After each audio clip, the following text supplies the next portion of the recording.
One summer moment can change a child's life. Through Toys for Tots Give and Go initiative, your support provides books, games, toys, and outdoor adventures that spark curiosity, creativity, and a love of nature. Whether it's fishing, learning a new sport, reading under a tree, or playing with friends, these moments build confidence and lifelong memories. For too many children, those moments never come. You can help change that this summer. Visit toysfortots.org. Toys for Tots, delivering hope beyond the holidays. To the 5 o'clock show, it's time for Common Sense.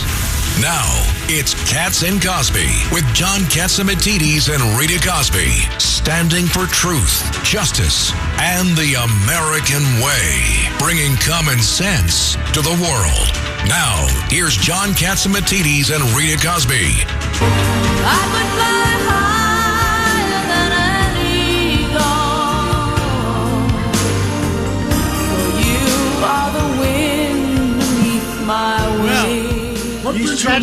These two lovers decided to climb the Empire State Building. Yeah, 1454 feet. But they went to the spire, John. You had a which has all the radiation on it. It was hot date. And they can get married. But with all that radiation, they might not be able to have kids. But he did propose. So maybe he said, you know what, I'll propose, but no kids. And she's going, what? Well, we're on the spire, so... No, but this is not funny. This is. But you know what's crazy, John? This is stupid. You know, it's beyond stupid, to your point, but these two people apparently do it all over the world. They did it at the Eiffel Tower. They did it today. They apparently have some Netflix special, and they consumed coverage today. They're in custody. The question is, I guess, how long? What do you think? Well, being in Manhattan, in a liberal town... about an hour or two. Before the show is over. Yeah, that long? Right. They'll be out before our show is over at 6 o'clock in the studio with us today. And we're going into 4th of July weekend. We have Rudy Washington, possibly a relative of George. Wait a minute, this is his time. We're heading into 4th of July weekend. No wonder he's so happy. But he's the darker side of the family. Yes, he is. Great tan, Rudy. Great tan. And we have Governor David Paterson. Governor, you're here on a Wednesday along with Rudy. It's good to be here. I was thinking about the Empire State Building. Who was the last person to climb the building? And I think it was Philippe Petit. By the way, the little guy. Can I say one thing? Did he become? Can I say one thing? You're correct. That is correct. It is. You are absolutely correct, because I looked that up today. Yeah, I didn't even look it up. I just kind of remembered them interviewing him. And what year? Let's see if he knows what year. I'll buy you a cookie. What year? Oh, wow. Like 2004. Oh, okay. What do you think, Rudy? I think it was 2000. What do you think, Judge? I'm with Rudy. And John, what do you think? What year was Philippe? I have no clue. All right, 1994. Wow. Apparently, little Philippe was there. Wow. I win because I had no clue. Is that called cheating? God, what do you think? No. If John said he had no clue, then he had no clue. Oh, okay. As his attorney. Yes. Speaking under duress. Yes. So, I mean, are we all ready for the 4th of July weekend? Rudy, are you ready? Not quite. I got to go shopping maybe tonight or tomorrow. For George Washington attire? No, for some franks and hamburgers and some spare ribs, What time, Rudy? Oh, why, what time? come? Yeah, what time is over? What time? And Josh, what about you? I'm doing something really radical. I'm taking tomorrow off, but I will be available to tomorrow night show, Friday night show, and Sid and Friends, also known as the Catsimatidis, 4 hours on Friday morning. I was about to say, John is back by popular demand. He needs to give himself a raise. Friday morning. I know, John, he is like a workaholic. And I'll be with you, and I'll be with you on Friday. Actually, I'll be in D.C. on Friday. All right. Calling in from D.C. You'll get a bird's eye view of Rudy's relatives and everybody else. Just don't climb up any of the monuments, like the Washington Monument. Thank you for the pointer. And don't go swimming in the reflecting pool, the algae-filled pool. Right. I'll get at least a first-hand look at all that stuff. Now, is Ari Fleischer on? Ari Fleischer's coming on. Ari Fleischer is with us, and of course, Ari is here to talk about the big breaking news. Breaking news, WABC.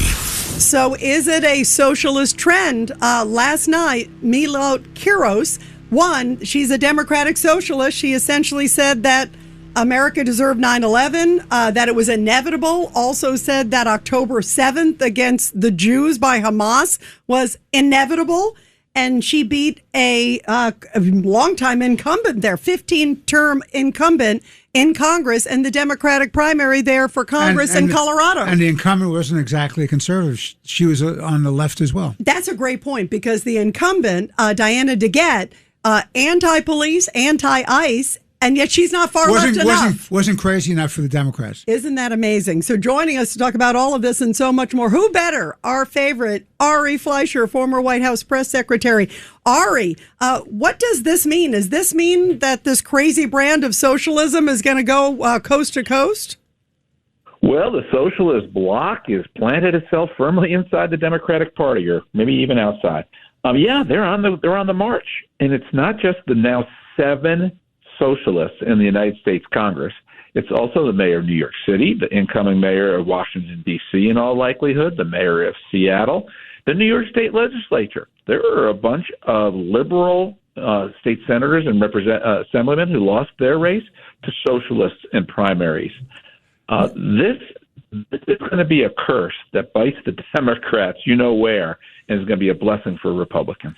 Now, we got Governor Patterson in the studio, who is a common sense Democrat, and he says that he's been approached by many people, and nothing's happening yet, but that the common sense Democrats are going to try to make a wave. Well, we're going to try to save the face of the party and try to make the party competitive again. And I think until that time, this is going to be a wonderful time for Republicans, because this is not self-inflicted. This is the other party blowing up right in front of you. Yeah, and Governor, I wish you all the success in the world at this, but I think you're going to have a lonely fight on your hands, because there are no national Democratic leaders willing to stand up to this nonsense. Hakeem Jeffries, the House Minority Leader, Chuck Schumer, of course, the Senate Minority Leader. None of the Democrats running for president look like they want to stand up to this. Maybe Rahm Emanuel, but that's about it. They're all lonely voices in the wilderness, because the party is in the midst of a takeover. And that's what happens. That's why a 15-term liberal Democrat from Denver would lose. These socialists have tapped into something akin to what the Tea Party tapped into for Republicans, except what Republicans saw in the Tea Party era were spending cuts and someone with the courage to stand up to Barack Obama. What the socialists want are the means of production. They want to be anti-Israel. They want to turn their backs on America, the American traditions, things that have made us great, wash their hands on our flag. These are things that the Tea Party never was the mirror image of. This mirror image is going to break the Democrats. Ari, this is Rudy. I think the president was right. These are a bunch of godless people that don't care about America. And I worry. As a Republican, I worry because I still see them as part of our country. And they could do harm to all of us. And I'm going to talk to the governor about what his plan is, because I think Republicans and Democrats need to throw in together and push back against this. I mean, Hakeem Jeffries couldn't even save his own delegation right here in New York. Right. Yep. How dangerous is that? The speaker, the minority speaker? They're already hurting the American people. The rent freeze in New York is going to be a devastating blow for the people who live in those apartments.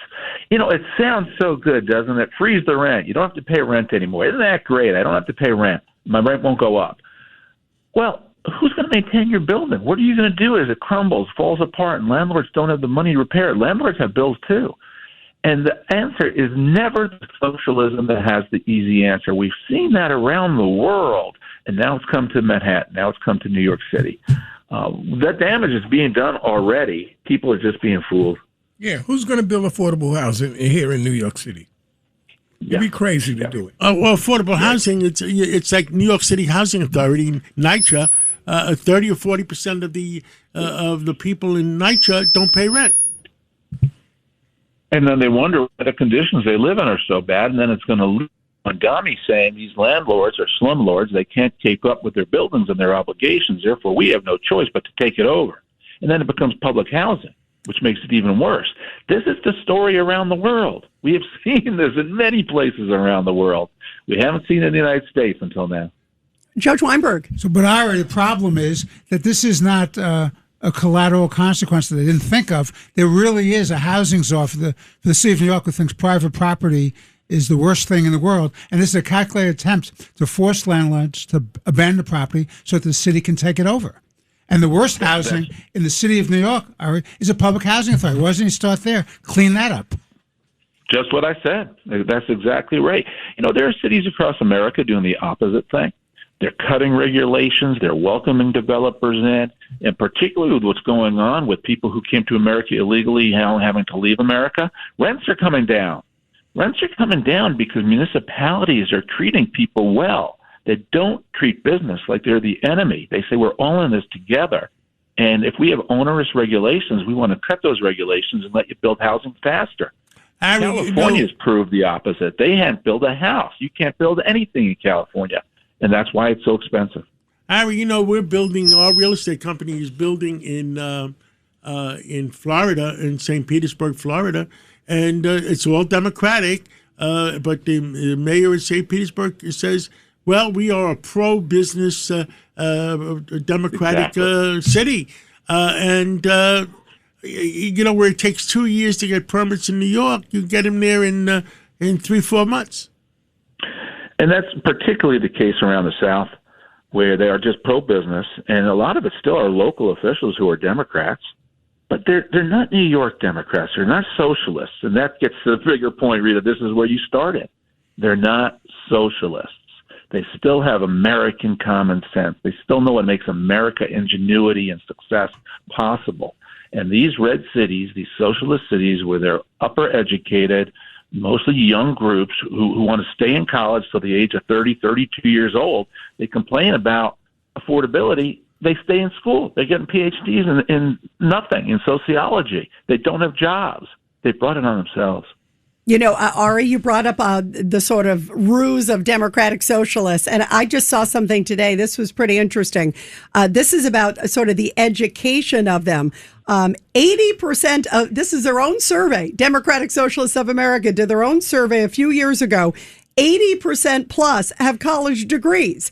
71% describe themselves as white collar professional. So, they're sitting there pretending like they're for the working man, yet most of them are not from working class. The whole thing is such a ruse, yet it's so dangerous. And that's why I have never felt so alarmed at like sort of this trend, because not only are we talking about all the rent freeze and all that other stuff, they are just, they're anti-American.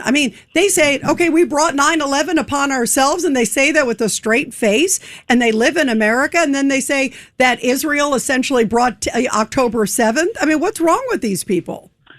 Yeah, in the 60s and 70s, these people's parents, so to speak, burned the American flag, and now they wash their hands on it. Yeah, it's a continuation of that same America is the source of all evil in the world. America is immoral. But take heart, Rita. This is why I think Republicans have a very good chance now of hanging on to the House and the Senate, because this is credible, it's real, it's meaningful, and it's on the move. It's not your typical political, these people are all radicals. We're watching it with our own eyes on primary night throughout this radical summer that the Democrats are rolling in. And this is going to really bite all their candidates everywhere in a cycle where the Democrats should structurally have the advantage. They're forfeiting it to the Republicans right now, thanks to socialism. On a national basis, you get the pulse that the American people, both Democrats and Republicans, are realizing what's going on? Yeah, I do. I think this is one of those stories that breaks through, because it's a repeat story. New York shocked everybody when the incumbents lost and the socialists, the nuttiest of socialists with terrible positions, won. And now that it's spreading to so many other cities, Philadelphia, Denver, they're all going to have Democratic socialists in Congress now. It's captured people's attention. Governor Patterson, the common sense Democrat. Ari, I think the best point you made is this isn't really socialists versus moderate Democrats. It's really right versus wrong. And when the parties have fought with each other, the parties fought with each other over who should be leading the country and on policy. These people don't talk about policy. Policy to them is talking about October 7th. Yeah, that's a great point. That's how they define themselves. October 7th and anti-Israel. This is how they get to the left of left and are able to beat liberals because they just said that's such an anti-establishment. We're fed up with everybody. We'll fight anybody and everybody. And there's a small group in the base, enough in primaries at least, to help them win. Once you get beyond that small base in the primaries, it's a loser. And that's where general elections. Exactly. Yeah, the key is also enthusiasm. What scared me, Ari, and everybody? During the election, and I'm talking about in the primaries, there were, you always get sort of the pulse of the people, and people are interviewing voters after they voted. And there were people with a straight face, most of them white women, who were coming forward and saying, it was all about Israel. And that's why I voted for this Democratic Socialist. So there is a passionate base. The key is, like you said, it's a numbers game. But they got to get, to beat them, you have to have equal enthusiasm on the other side. And that's where the establishment just doesn't have it in both parties. This is why there's been a group in the Republican Party that was able to defeat a bunch of so-called establishment Republicans. The enthusiasm shifted. There was a new age, a new generation. But I'd argue, again, on the Republican side, it was for conventional thinking. It was for strong masculine defense, real cuts in spending this time. But what the Democrat socialists are espousing is nothing that we've seen before in this country. This is not your classic liberalism. If it were, it would have a chance. It's not, and that's why they're winning primaries and putting the party in danger for the general.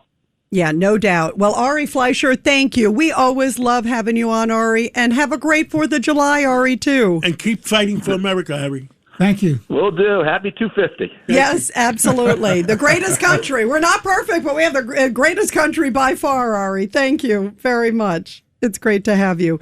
And you guys, now we have Congressman Mike Lawler. But before we bring him in, boy, did he make headlines and fireworks yesterday on the House hearing. And boy, did he take it to Jamie Raskin.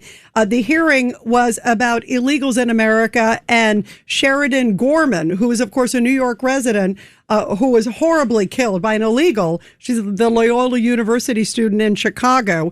And her mother testified yesterday. And boy, did Congressman Mike Lawler take it to Jamie Raskin. Listen to this one. So while some of my colleagues may not want to hear the truth, the same outrage you feel about Renee Good and Alex Preddy, you should feel about Sheridan Gorman and Laken Riley and every Angel family in this country. I do feel that outrage. You do not. Because if you did, you would not support sanctuary jurisdiction. Do you feel the outrage about Alex Preddy and Renee Good? You should be ashamed of yourself. You don't belong in this committee. You should get the hell out of here.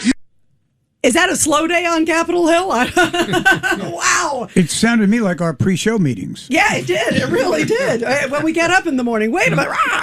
But anyway, boy, was he great. And that was Congressman Mike Lawler, because he is fighting about this terrible trend of illegal immigrants coming in this country. And, of course, Sheridan Gorman's family very much knows him well. He represents them. They are New Yorkers, and it was just a horrible loss. Joining us now is Congressman Mike Lawler.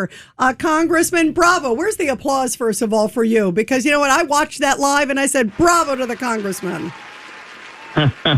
Because you know what? It was like the Democrats they didn't even want to talk about her. And here is the mother looking at them in the eye and saying, do you realize that your policies have allowed this to happen? So many illegal migrants with criminal histories. This guy had a violent criminal history, never should have been in the country.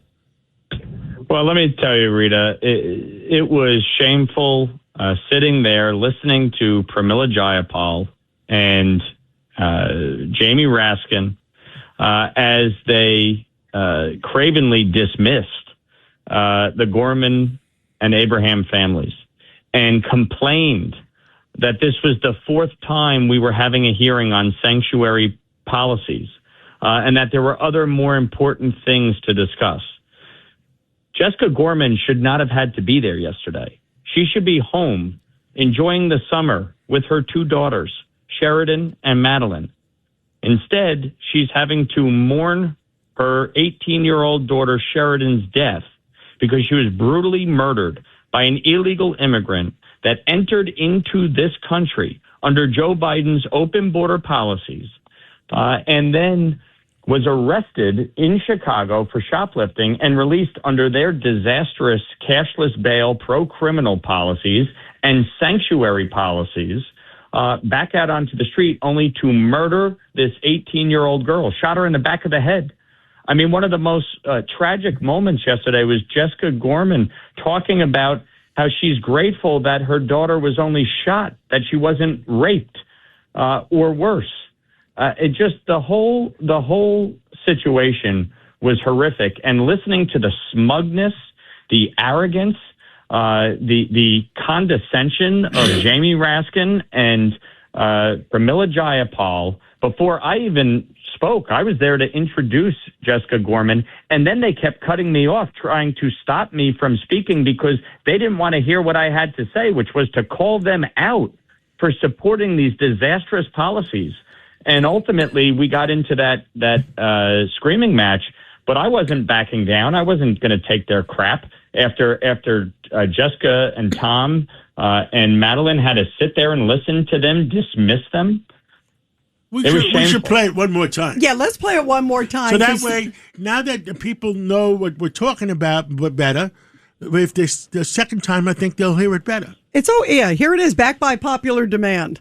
So while some of my colleagues may not want to hear the truth, the same outrage you feel about Renee Good and Alex Preddy, you should feel about Sheridan Gorman and Laken Riley and every Angel family in this country. I do feel that outrage. You do not. Because if you did, you would not support sanctuary. Do you feel the outrage about Alex Preddy and Renee Good? You should be ashamed of yourself. You don't belong in this committee. You should get the hell out of here.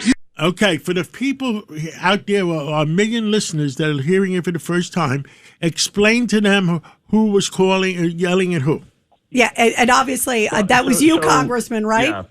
So I was making the point about, because the Democrats have focused heavily, obviously, on ICE and wanting to abolish ICE. They've shown great outrage at the deaths of Alex Preddy and Renee Good. And I shared and tell the audience who they are. Well, they were two American citizens that were killed in Minneapolis. Renee Good was in a vehicle blocking ICE from doing their job, and she ended up getting shot in an altercation with ICE. Alex Preddy physically and she was into an altercation with ICE. The vehicle was moving hit the officer. And the ICE officer thought he's going to get killed. Hit. But my point, and I wrote this in a New York Times op-ed back in January, I share the outrage. That shouldn't have happened. It was entirely preventable. And the reason it was preventable is because local law enforcement in Minneapolis should have been allowed to engage in crowd control and traffic control, but they were prohibited. And so you had this interaction that never should have occurred. Those two people should still be alive. But equally outrageous is the fact that Sheridan Gorman, an 18-year-old girl at college, going out at 1 a.m. with her friends to go look at the Northern Lights, was brutally murdered by an illegal immigrant. And my colleagues on the other side of the aisle don't care. They can say they do. They can sit there and say, we're sorry for your loss. But there's always a but. And that is what Jess Gorman pointed out, that don't tell me you're sorry and then say but. There is no but when you bury your child because of sanctuary policies, because of cashless bail, because of open borders. And the whole point I was making was you should be outraged about all of it, and we should fix it. And my Democratic colleagues didn't want to hear it, and they kept trying to interrupt me, and I had enough. And I called them out on it, and they obviously didn't like it, and too bad. Their conduct yesterday was shameful. Congressman Michael Lauder, I want to have you also remind everybody about this monster. That's the nicest thing I could say. This guy, Jose Medina, 25-year-old. He was already like a serial criminal before he even killed beautiful Sheridan Gorman, right? Well, back in his home country, but this is, but he was arrested here, and this is the whole point.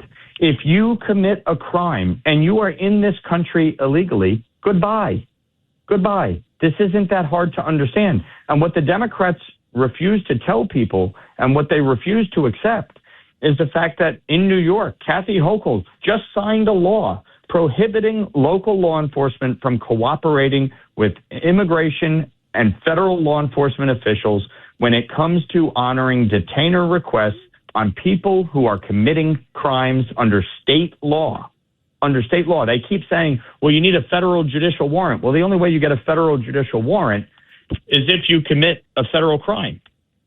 And so that's the whole problem here. They refuse to cooperate. And so as a result, Sheridan Gorman is dead. She should still be alive. This was entirely preventable. It is shameful. It is wrong.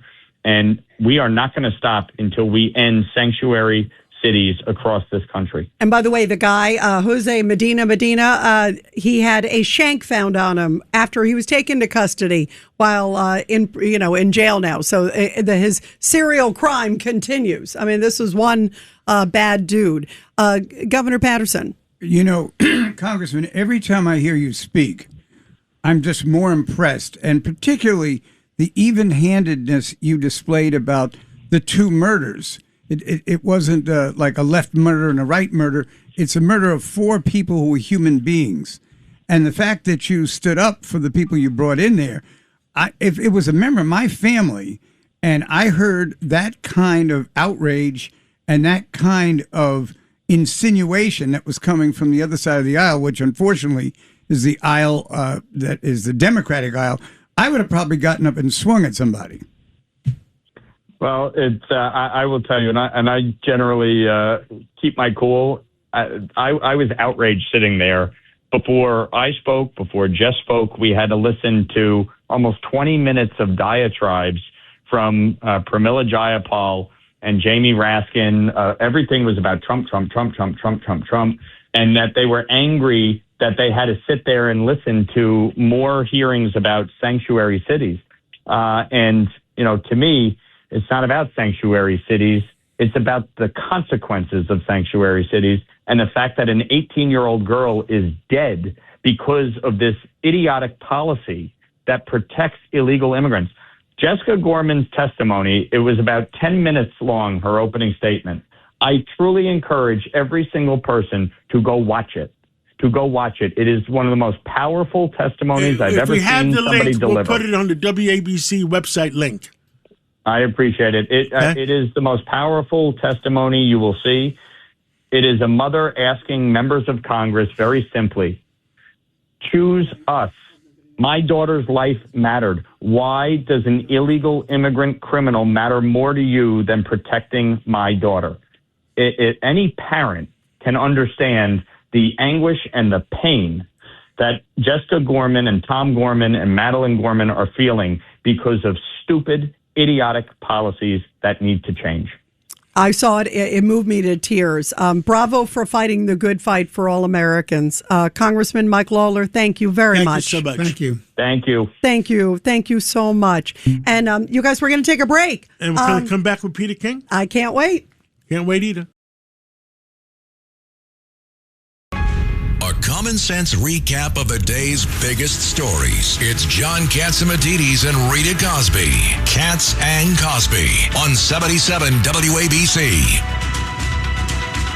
And we are back here on Cats and Cosby, and everybody talking about the New York City budget. One of the things that it's really raised our ire. We had yesterday, John, Vincent Valalong with the Sergeants Benevolent Association. And they're furious because they're not adding any new police officers, especially at a time where we could certainly use them. We can always use them. And joining us now is one of our favorites, former Congressman Peter King. Congressman, what do you make of this move? First, it's great to be with all of you, and happy 4th of July to everyone. What do I think? I think it's disgraceful. I mean, as it is, there's a shortage on cops anyway. Many are going to be retiring. We know it's going to be a long, hot summer. And the mayor had committed to, I think, 580 new slots for cops, and he's now said there's no need for them. So you're going to have new cops not being hired. You're going to have a lot of cops retiring, getting out, and they are getting out, I think, in faster numbers than before, for a lot of reasons, the main one being Mandami. And so, to me, it's indefensible. And he had made a commitment to the extent you can believe him at all, but then you had the Democratic Socialists get down on him. And even a number of the people in the minority communities who act as if they're anti-cop. They actually wanted more cops. So he sided with the most left-wing members of his party, caved into them, and we do have people like Vicky Palladino and Nina Bernikoff and Greg Morano in the council, but they're only 5. There's 5 out of 51. So it's a tough situation to be in, and I think it's going to be incalculable damage caused by this mayor. Peter, it's Richard Weinberg. The problem is that if you don't have law enforcement, if you don't have police officers, if you don't have a roster, it's a strong roster, so when people are on vacation or ill or have other reasons for not being out on the street, it's just because you say you have 35,000 cops. You never have 35,000 cops out there. Anybody who knows anything about law enforcement knows that's not true. And they're retiring in droves. They've taken away the qualified immunity. They've created disincentive to being a police officer. So we're going to be understaffed in a long, hot summer, Peter. What do you think? Yeah, Judge, you're totally right. And it's one thing with the cops. I mean, somehow they can probably manage to take care of themselves if they have to. But think what happens to the communities. Think what happens to small businesses. Think what happens to tourism. So overall, it has a terrible effect on New York. The cops are going to be asked to do more than they should be asked to do. And they suffer from it. But again, the people who suffer the most are people in the areas where that need police protection, and they're going to be denied that. So this is it's wrong all around. Back in the days of Giuliani and Bloomberg, we saw what it was to have safe streets. We rebounded a bit under Eric Adams' his final year or two. But now, again, thank God Jessica Tisch is there. But I don't know how much longer she can hold it up because, again, you have so many cops leaving, and the guys who are leaving are the most experienced, the best trained. And to have them leaving and have no new cops coming in, certainly cops not being trained. So it's really going to be again, it's a bad situation, and he's making it worse, a lot worse. Well, he sent out a signal. First of all, there was a commitment by Mondami to the police commissioner that she would get these extra 580. So that was a commitment that he walked away from. So the signal that it sends to all common sense New Yorkers and to the police officer is this guy does not have our back. He's hostile and he doesn't care about public safety. Pete, this is and I just hope that Jessica Tisch can hang on as long as she can because without her, I don't know what we do. I mean, it's really it's a bad situation. And she's really the only thing we can count on right now. There's a lot of cops you can count on. The fact is, unless they get the direction from the top and support from the top, to know that City Hall and the One Police Plaza have their backs. And again, as you said, the qualified immunity is gone. Right down the line of the fact that city complaint review boards are biased against the cops. It's a tough situation. But again, the people who suffer the most, average, would be the police to protect them. Peter, thank you very much. We always love hearing from you, Pete, and have a great 4th of July, too. Thank you so much. You, Peter. Yeah, thanks. Thank you. Okay, guys. Thank you, Peter. Thanks, Peter. Well, we have the top news of the day right now. Absolutely. So tell us what's going on. All right. We're ready. It's the top news of the day. Here's Rita Cosby. Well, guys, President Trump attended the dedication of the Theodore Roosevelt Presidential Library in North Dakota. The president joined dignitaries in Medora, where Roosevelt spent time in North Dakota Badlands ranching. The dedication comes as the U.S. celebrates its 250th anniversary. And as we talked about at the top, a couple famous for climbing skyscrapers is reportedly in custody after climbing to the top of the Empire State Building and getting engaged. The man and woman dressed in all black, wearing masks on their faces, making their way to the top of the building's spire with a flag flying. But John, as you said, not a smart move, right? Because of the radiation. The radiation on those antennas, and you're touching them, are intense. Yeah, I mean, that's so crazy. Tens of thousands of watts. Right. How crazy is that? Very crazy. But he did get down on his knee. And he proposed to the woman before being taken into custody. So they don't end up in the same jail cell, though, do they, Gov? They're indifferent, right? I would hope so. Yeah, I would hope so, too. Although, you never know these days, right? Right. All right, you never know, right? And those are the big headlines of the day, guys. Coming up, we have General Arnold Punaro, who's going to give us the latest on Iran. You're commuting home with Katz and Cosby. Now, here's John Katzimatidis and Rita Cosby on 77 WABC. And we are back here on Katz and Cosby, and the discussions are continuing there in Doha. But everybody's wondering what is going to happen now. Apparently, there are reports that President Trump has talked to the military about maybe doing some military action again, not ruling it out, obviously. And joining us now, John, we have Arnold Punaro, former general of the Marine Corps, also head of Punaro Group. And General, we love having you here on the show. Where do you think this is going? Well, let me say right now, my major focus today as it relates to attacks is our United States soccer strikers attacking Bosnia's defenders and goalies so we can go through to round 16. I hope we're all going to be watching our team tonight. But when it comes to Iran, I think we need to, with all the back and forth, keep the main thing the main thing. The president is firm in his goals. Iran will not have a nuclear weapon, not have access to enriched uranium, not be able to rebuild their capacity. In that regard, you know, the old saying is trust but verify. When it comes to Iran, we should verify first and then trust. So we got to keep our focus on the main things, keeping open the straits. We can't allow Iran or any of their partners to basically be able to charge tolls or anything like that. And we want to continue the reduced capacity for them to export terrorism. And I know our military is ready 24/7 should the commander-in-chief feel like he needs to exercise that option. Well, I mean, I think the bad guys is the IRGC, and we should, if we're going to attack anybody, it should be them. I mean, kill a few more majors and colonels because they're the ones ordering their people to attack. You're exactly right, and I heard actually a prominent senator say on a show a couple of days ago, well, you know, we've got to kind of go with the moderate terrorists as opposed to the extreme terrorists. Let me just say, there is no such thing as a kinder, gentler terrorist. We have got to take out the RGC leadership. And frankly, it's not going to move forward unless we're prepared to do that. And so, you know, it's always been on the target set. I personally think it's going to end up having to go in that direction sooner rather than later. You know, one of the things, General Punaro, too, is that Iran keeps saying, you know, and of course, who knows what they're saying publicly versus privately, but they're talking about somehow charging a fee on the strait, like they and Oman might work together. That ain't going to happen, right? There is no way that the world would ever allow for them to have some sort of control like that. Absolutely. That's a sine qua non. That's a red line the president's not going to let them cross. They're playing that out in the negotiations. And look, it would be a terrible precedent. We assert freedom of navigation. We'd say no country can control international waterways. We let Iran get away with that. Then China's going to say, okay, we're shutting down and charging tolls for the South China Sea, where $5 trillion of the world's economy transits every year. Malaysia would say, well, let's charge a toll for the Malacca Straits. So that is not, you're spot on. That is not going to happen. Judge Weinberg. General, good to talk to you again, sir. So what do we do about the Hezbollah problem? We can't allow them to continue to exist and to occupy a sovereign state, Lebanon. And as long as Hezbollah lives, Iran has their militia.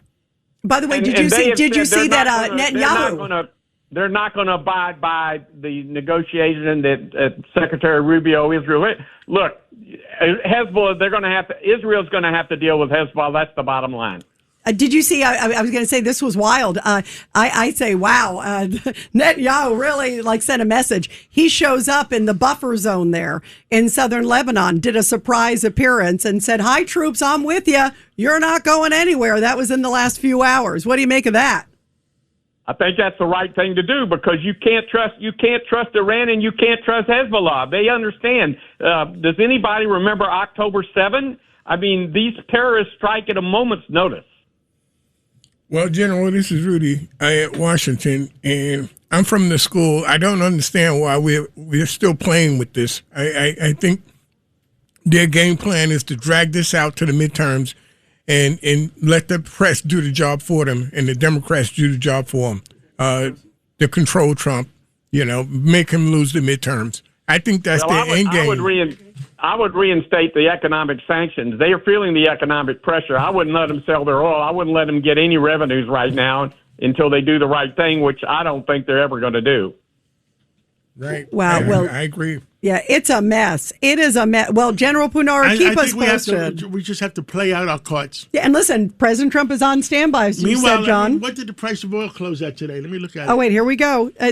John is definitely the oil expert here, by far, General. Why? At the end of the day, well, the price of oil is $68. Oh, wow. And so at the end of the day, you know what I told Sid Rosenberg the other day? We got the people that are really right is there trillions of dollars involved, billions and billions of dollars involved in oil. Those people, if you look at the price of oil, then you really know what's going on. Exactly, and the oil producers in the Middle East, including Saudi Arabia, are ringing up the cash register. Yeah, they are. Thank you. No, they're trying to force it up because every dollar that they go up, it's millions and millions and billions of dollars. Amen. Absolutely. General, thank you for everything you've done and continue to do. And don't forget, we're going to sing that song for what happened in Tripoli, from Tripoli to Hormuz. From the halls of Montezuma to the shores of Tripoli, the Marines are ready 24/7. And then, wait, now we go to the shores of Hormuz. Listen, we're happy to go there and happy to go to Cargill. And I'm ready. Recall me to active duty. Oh, they'd be lucky to have you. Wow. Thank you, General. General, we love you. America. Thank you, General. Thanks so much. Thanks. And you guys, everybody talking about Colorado. And the crazy win by the Democratic Socialist Mila Kiros, who beat Diana DeGette, an incumbent. How did that happen? I don't. By 10 points, John. Either that, or were they smoking too much marijuana in Colorado? Well, they do a bit of that. That's a good point. Let's go to the GOP chair. Absolutely. Let's go to Eric Grossman. He is the vice chair of the Colorado GOP. Eric, to John's point, how did this happen? Well, I don't know, New York. Are you exporting your stuff to Denver? Oh, sadly, we may be. Sadly. At midnight. Well, sadly, this is a virus that's affecting everybody. And to start with, big fans. Thanks for having me on. God bless America and God bless your radio station for getting these kinds of truths out there. It's very necessary. We've got the same virus affecting Denver Metro that you guys have affecting New York City, it seems to me. I mean, I thought the co-chair of the DSA there locally in your neck of the woods kind of, said the quiet part out loud that, we're not really Democrats. We're just running in the Democrat ticket to get our people, elected. And that same kind of chicanery is occurring here as well. And you're seeing it in these metro areas where these young kids go to college and get indoctrinated. And all you have to do is go to your local coffee shop or go to your local Reddit thread to see that these people are very organized. They're very mission oriented, and it's a religion for them. And so they'll do whatever they have to do to get in office. And you're seeing that. Diana DeGette, we were talking about this earlier. She's the incumbent there, 15 terms, 29 years in the Congress. And she was pretty, if you look at her policy, she was anti-ICE, right? Anti-police. I mean, this is like a whole different game, right? Absolutely. And I think what the Democrats are finally waking up to, even James Carville in his commentary has alluded to it, that these people are just to the far left of them. But at the same time, they haven't been looking at their own polling numbers. You go back even before this most recent election cycle, where most Democrats poll that they're not resisting Trump enough. And so therefore, the only people that resist Trump enough are these Antifa DSA types. And that's what this rabid base wants. They're literally rabid. They're foaming at the mouth, and they want their action. And if they're not going to get it from the Democrat Party liberal left-wing establishment, then they're going to do it on their own. And we're seeing that now. Yeah, that is a real troubling trend. So the question is, what happens beyond this? I mean, now as we're going into the general election, obviously, like you look in New York, I mean, the locations are, pretty much blue locations, if you will. What happens as we are here to the general with you guys? You're the vice chair of the Colorado GOP. Well, two things. One, I'm not as much of a politician as, say, the Ari Fleischer types. And granted, he's right that it's a right versus wrong issue, but I take it a step further because that's the battlefield we're in. This is sanity versus insanity. And I think it's high time that we start labeling it as that much of an extreme issue, because it is.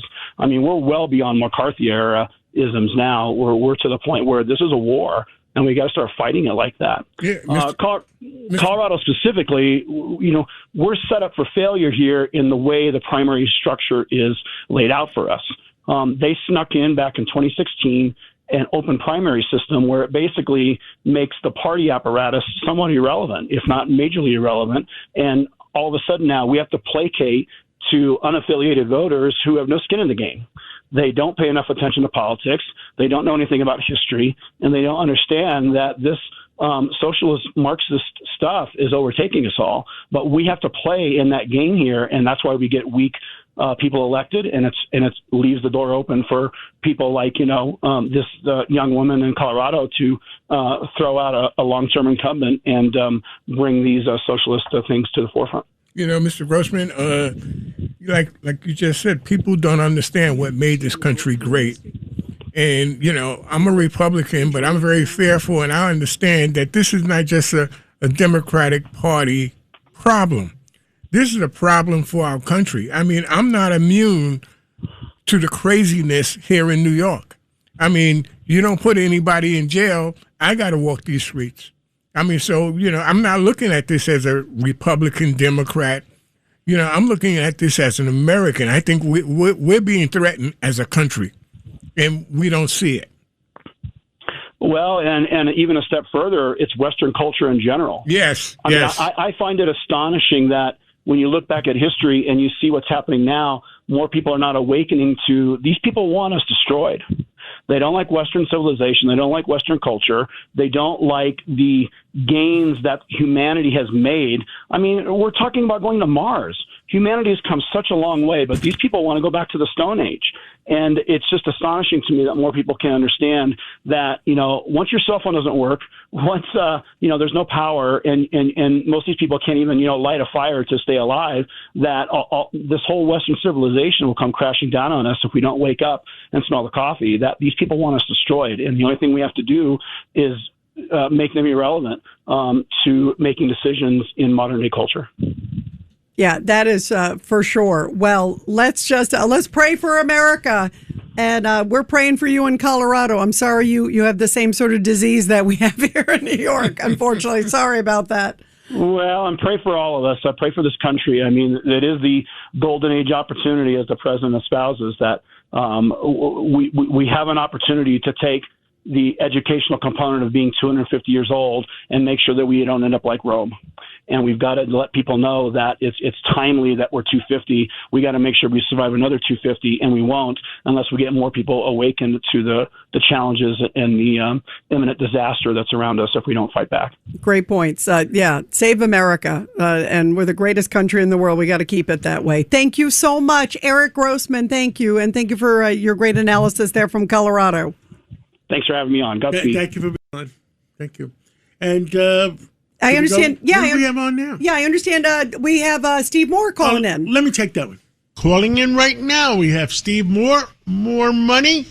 And Steve, so many things are happening every day.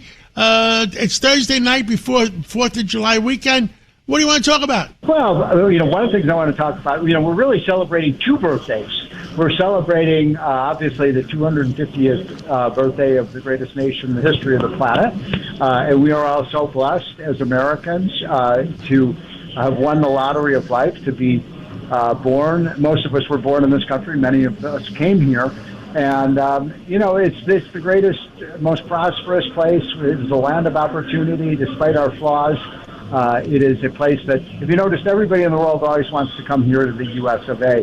So I'm proud of that, the 250th birthday. And the other thing to think about is that it was exactly a year ago that Donald J. Trump, passed his great One Big Beautiful Bill, John, and that has had a tremendously positive impact on the U.S. economy, including avoiding a $4 trillion tax increase. Yeah, well, you're right. I mean, we saved a lot of money, and the price of gasoline is going down. and the price, interest rates. Brian Moynihan from Bank of America was on Maria's show this morning, and he says he thinks their interest rates are going up. I think, I love the guy, but I think he's wrong on that one. What do you think? I think he's wrong, too. I think that what's going to happen is we have a great new Fed chairman in Kevin Warsh. He is going to bring inflation down to less than 2%. And when inflation comes down, John, what happens to interest rates? Interest rates go down. Of course.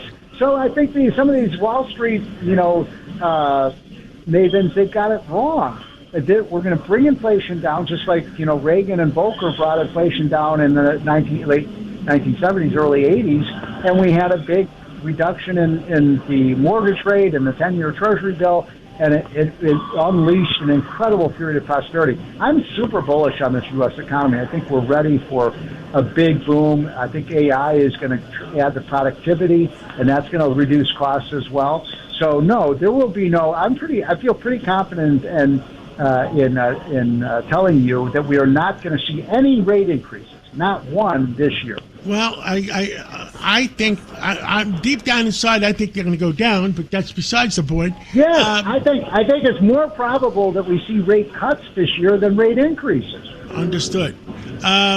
What else do you want to say on a Thursday night? Are we ready for the weekend? Well, gas prices are coming down. This is going to be one of the greatest weekends that I can remember in terms of the celebration. As you know, I'm here in the nation's capital. The mall is just covered with incredibly festive things.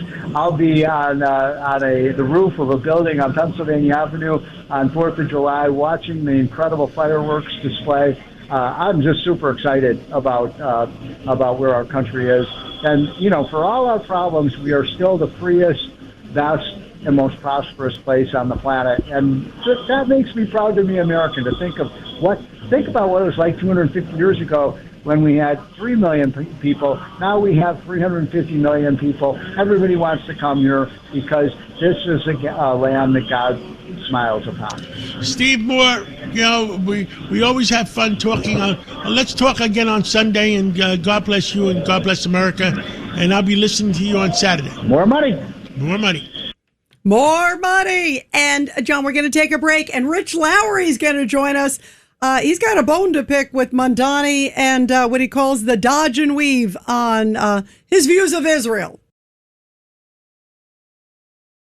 Sense recap of the big stories. It's Katz and Cosby on 77 WABC. And joining us now on Katz and Cosby is the editor there of the National Review, the great Rich Lowry. Rich, you wrote about Mondani's Israel dodge. He is dodging, weaving, and bobbing. Explain. Yeah, so he was asked if he can support the state of Israel as a Jewish state, and he said no, because he can't support any state that privileges one religion over another, and compared it to Saudi Arabia, which is a theocracy. Israel does not have an official state religion. He must know this. It's a homeland for the Jewish people, but that's all Jewish people, ethnically defined, not religiously defined. And there's freedom of religion in Israel, which is a democracy that respects the political rights of everyone, which makes it totally different in all sorts of ways to Saudi Arabia. So this is another completely perverse and dishonest attack on the state of Israel. And he just doesn't want to admit that of all the countries in the world, this is the one he opposes. So he comes up with this ridiculous explanation. It's that dancing, and you hear it with all the Democratic Socialists of America. They're like, we're not anti-Semitic. We just don't want anything attached to Israel. It's as, I guess Kamala Harris would say, word salad, right? Yeah, so if he's very serious, he says he can't support any state that privileges one religion over another.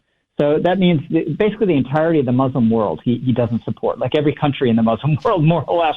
Does he ever say that? Does he ever show any animus towards any Muslim country? No, it's obviously all just a way to dump on Israel.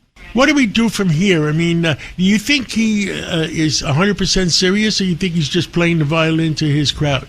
I think he's quite sincere. You know, I think the upside case for his mayoralty is that public order stays under control, and he can't do most of what he wants to do, and it's mostly symbolic. But I think, unfortunately, we're kind of beyond that best case already, because on the basis of the rent freeze alone, which is a disastrous policy.